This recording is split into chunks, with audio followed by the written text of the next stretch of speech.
Selanjutnya saya mau bertanya pada Dr. Sugeng. Nih, Dr. Sugeng. Ada framing. Sekarang saya jadi penanya. Bahwa kita ini ada upaya untuk merungkapkan pula nasab Wali Songo.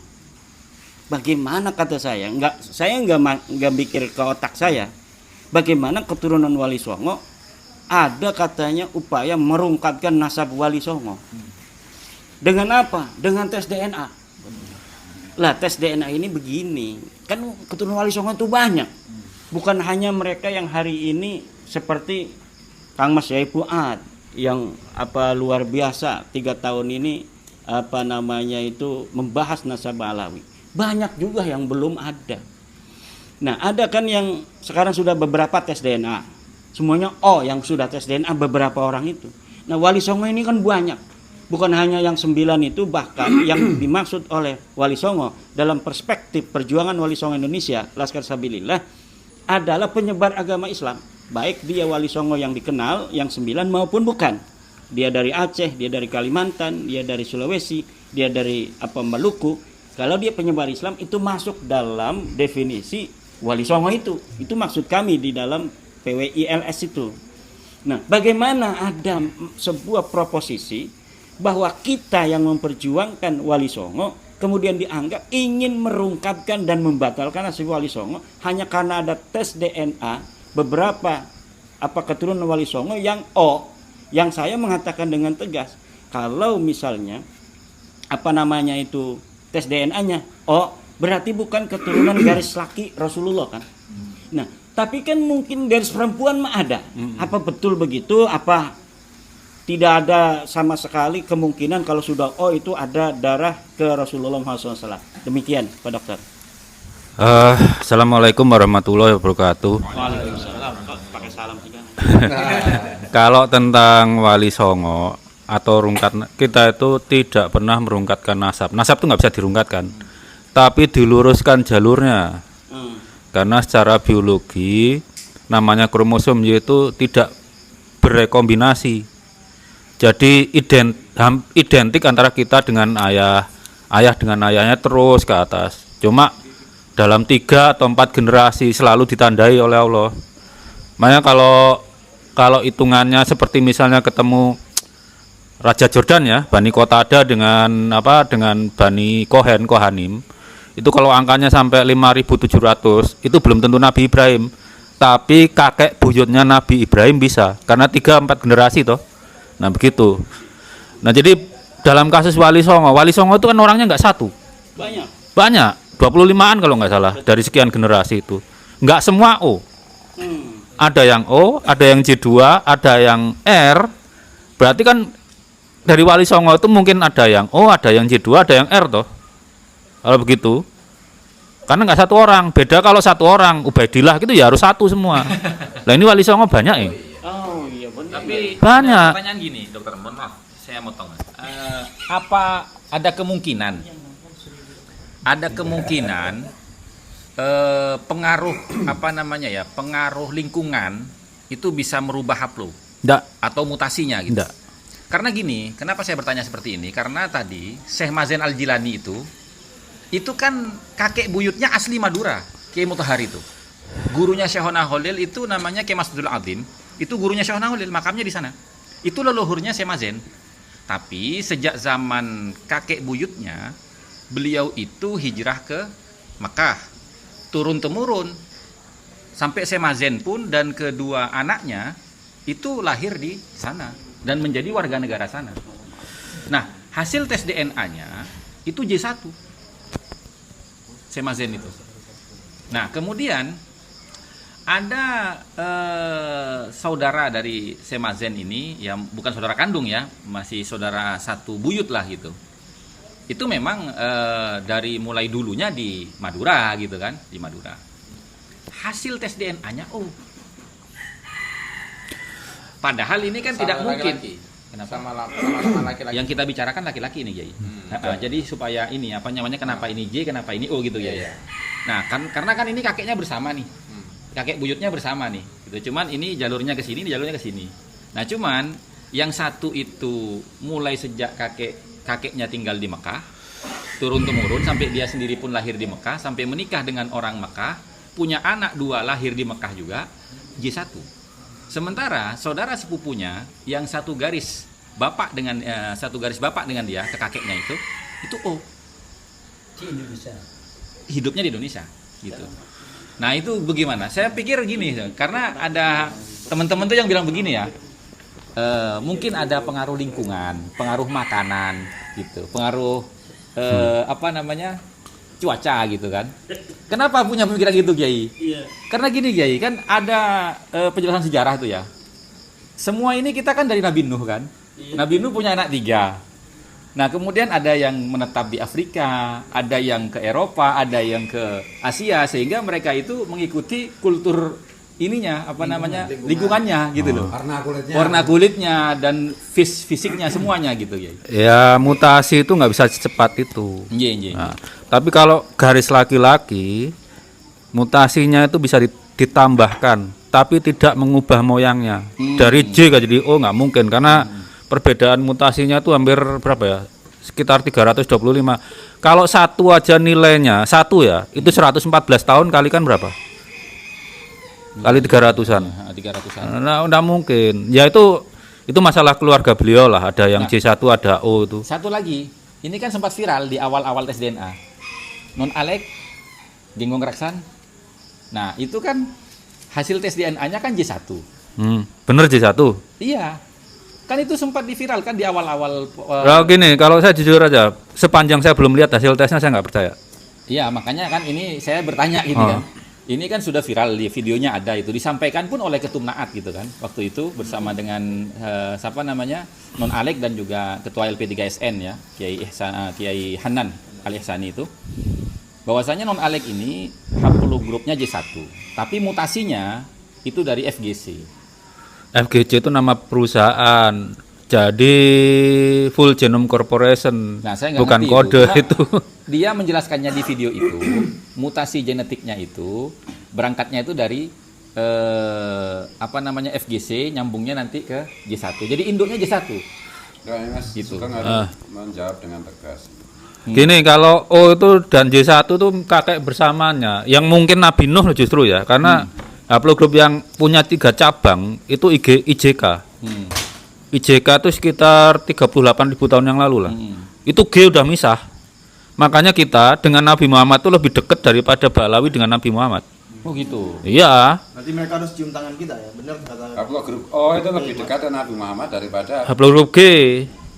Berarti tua awake dhewe awune, Pak ya. Iya, lebih kalau tuanya tua G karena G misah dulu. Tapi Jadi nang Kanjeng Nabi ya. ke Kanjeng Nabi itu lebih dekat kita. Jadi kalau kalau tuane tua G. tua G, Dia kan cerak Kanjeng Nabi, dekat Kanjeng Nabi, nek G itu kan cerak Namrud.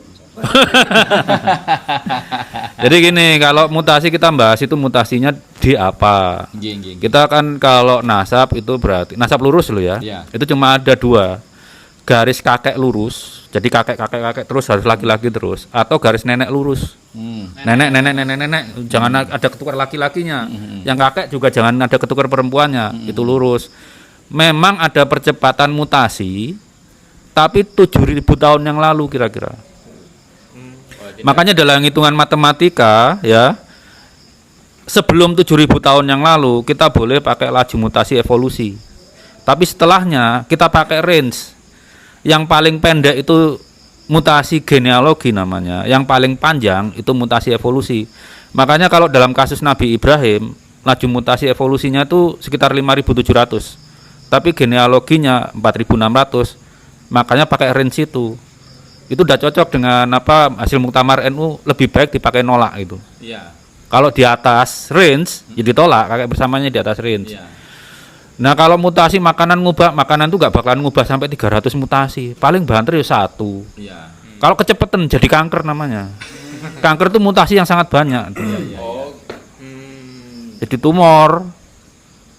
Oh, gitu ya. Dokter Sugeng, tadi kembali ke pertanyaan Kiai Mat. Yang Hablo O ini ada kemungkinan keturunan Rasulullah atau gimana? Kalau keturunan jalur bukan laki-laki bisa. Ya misalnya katakanlah ya.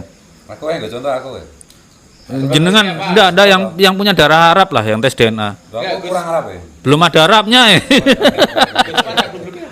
Oh. Oh. Dah lah, tapi gini kalau yang autosomal itu kelemah. Katakanlah kita punya keturunan Nabi Ismail ya, katakanlah. Kalau sudah sampai 9 generasi menikah terus dengan orang lokal, ya kemungkinan hilang. Walaupun tetap keturunannya Nabi Ismail. Tapi jejak darahnya hilang gitu. Tapi kalau secara mahram kan tetap mahramnya Nabi Ismail. Iya, iya. Misalnya Nabi Ismail hidup kan nggak boleh ngawini keturunannya kan begitu. Berarti bisa jadi dong. Ya bisa. Karena apa namanya sejarah Wali Songo ini itu kan dikenal berasimilasi dengan pribumi, baik dari laki-laki maupun perempuannya kan gitu kan. Ya hitung aja gini. Kalau saya bilang kita kemungkinan keturunan Nabi Muhammad tuh sangat mungkin. Kalau keturunan lo ya. Anggap aja tiap generasi naiknya cuma 40% coba dipangkatkan pakai logaritma tuan. Bisa. Kemungkinan besar kita keturunan Nabi Muhammad, tapi kan nggak bisa dibuktikan. Ya. Karena udah berekombinasi, Ya. berkurang gitu loh. Beda yang garis lurus, gampang banget buktikannya. Ya. Nah, kalau bedanya dengan Balawi gimana? Balawi itu masalahnya mengklaim garis lurus, itu gampang. Dan memang tradisinya mereka tidak menikahkan anak perempuannya dengan di luar mereka. Balawi Gitu loh. Malah Jadi kesimpulan haplogrup O pun kemungkinan adalah keturunan Nabi Nabi, tapi tapi bukan. jalur perempuan. Jalur bukan laki-laki, Jalur jangan bilang jalur perempuan. Kalau perempuan itu perempuan lurus namanya. Jalur siksa. dalam istilah DNA ya. Saya sih kalau umpama tercatat ya, umpama beda loh, jalur perempuan itu berarti perempuan lurus. Jalur siksa. Enggak, maksud Nah, kalau jalur Mungkin zigzag gini, itu mungkin bahasa gini, biologinya, dalam pemahaman- jalur parental. dalam pemahaman kita awam. Jadi ya kakek nenek selang-seling gitu loh. Nantinya kalau bukan laki-laki bisa berarti bencong. Kan begitu.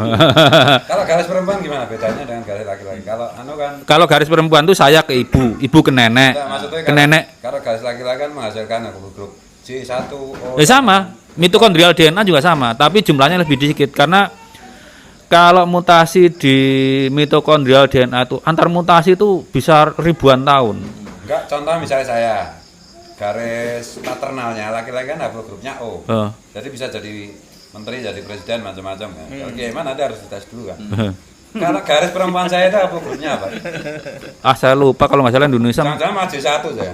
enggak M kayaknya. M itu apa? Kayaknya nanti saya lihat bukunya daripada Muda, spekulasi. M itu muda. Jadi sebetulnya Ini Pak Dokter, kalau misalnya seorang yang garis lakinya itu J1, kemudian dia punya anak perempuan, anak perempuannya punya YDNA enggak? ya enggak lah, Dia punyanya MDNA. mtDNA dari ibunya, bukan dari ibunya. ayahnya. Nah, misalnya Sayyidatuna Fatimah Az-Zahra binten Nabi, dia haplogrupnya ketahuan, misal. Kemudian ada garis perempuan semua sampai hari ini, sampai ibunya itu, sampai ibu kita, itu bisa ketahuan bahwa beliau adalah. Itu kesulitannya kalau garis perempuan kan mutasinya jarang per ribuan tahun. Oh, tuh. Jadi nanti kalaupun ada itu nggak ada, mungkin nggak ada bedanya dengan keponakannya Sayyidah Khadijah. Itu kesulitannya. Tapi kalau untuk kepentingan ilmu pengetahuan, jalur perempuan tuh penting untuk migrasi sama evolusi. Karena bentangannya kan ribuan tahun tuh permutasi. Kalau jalur laki-laki bentangannya cuma ratusan tahun.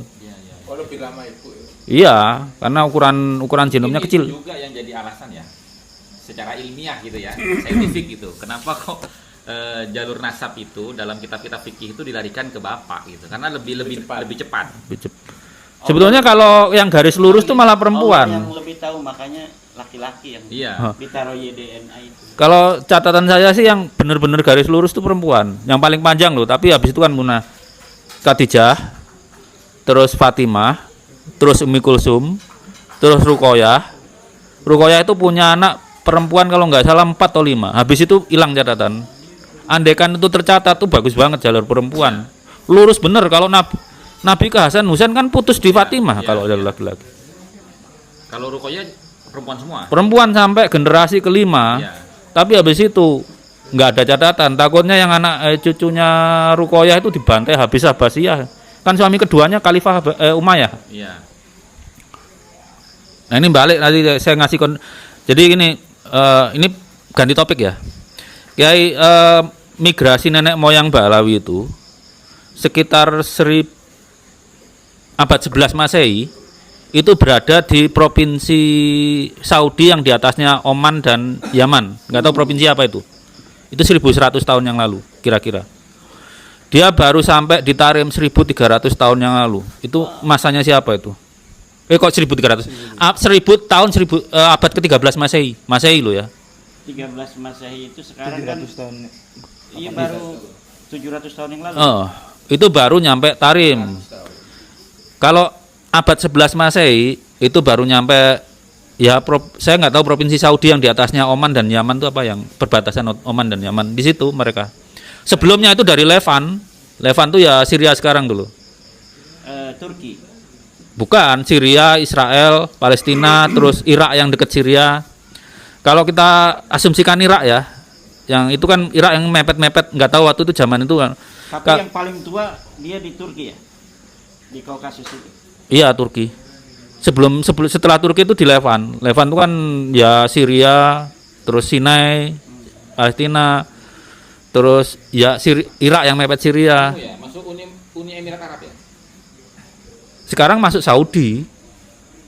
Sekarang Kalau di bawahnya Arab Saudi, di atasnya Oman, kan Uni Emirat.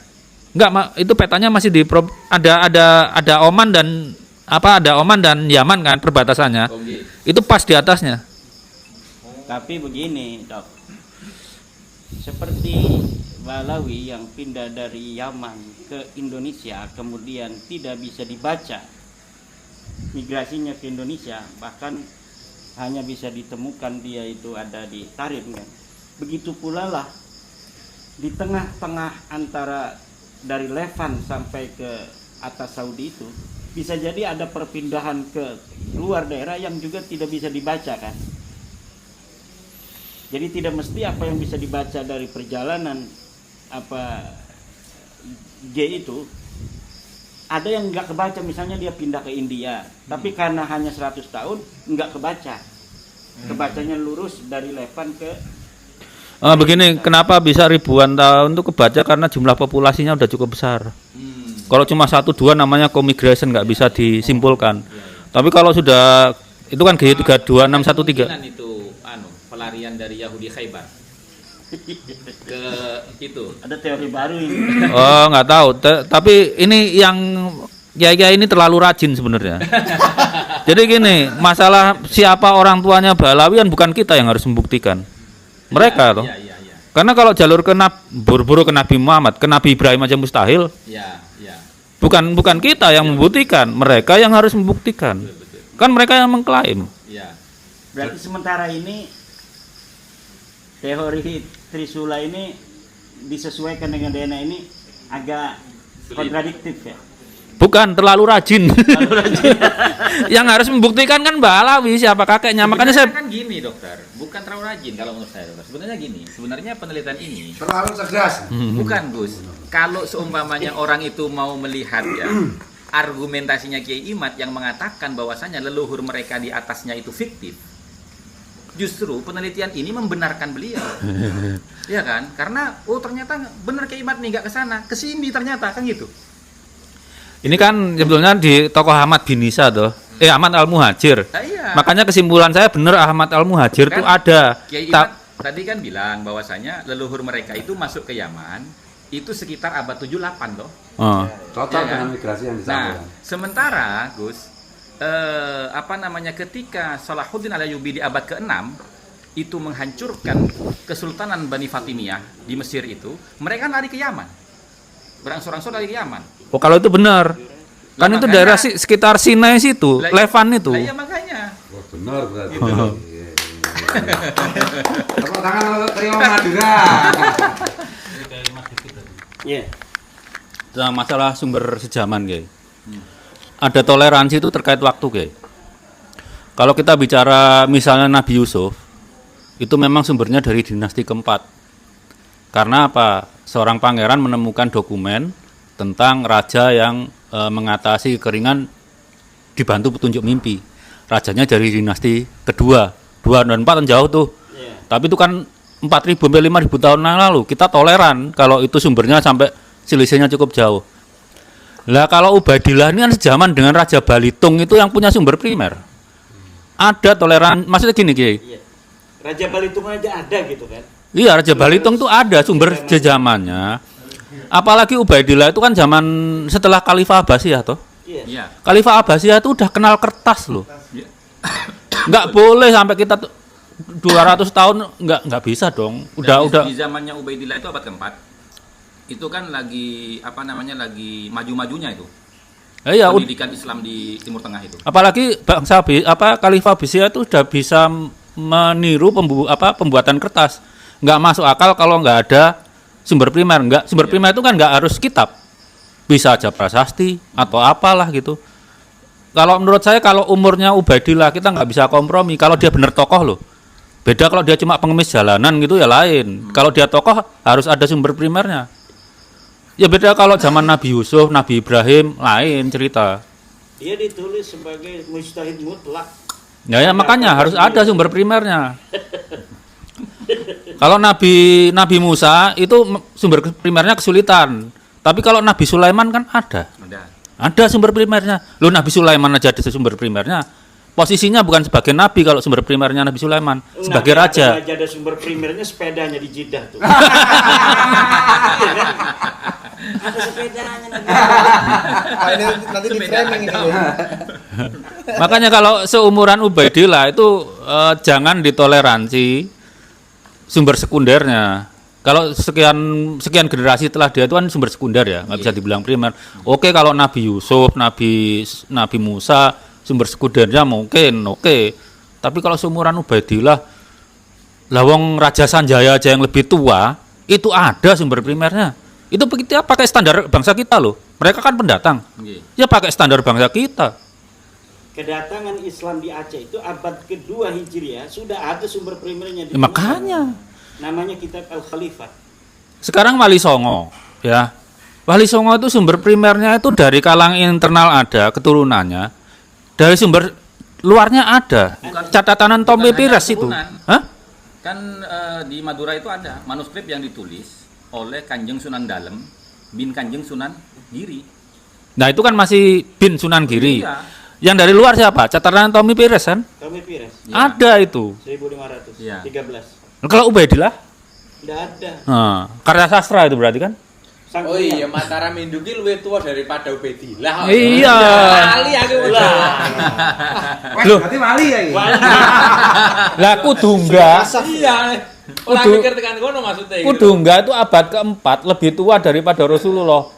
Ada di Kalimantan Saya kan sana. tidak berpikir oh iya Ubaidillah iki anu kok abad 11 Hijriah apa Masehi kira-kira lah, sedangkan Mataram Induki kan luwih tua. Makanya Ini sumber primer itu harus sesuai dengan standar zamannya.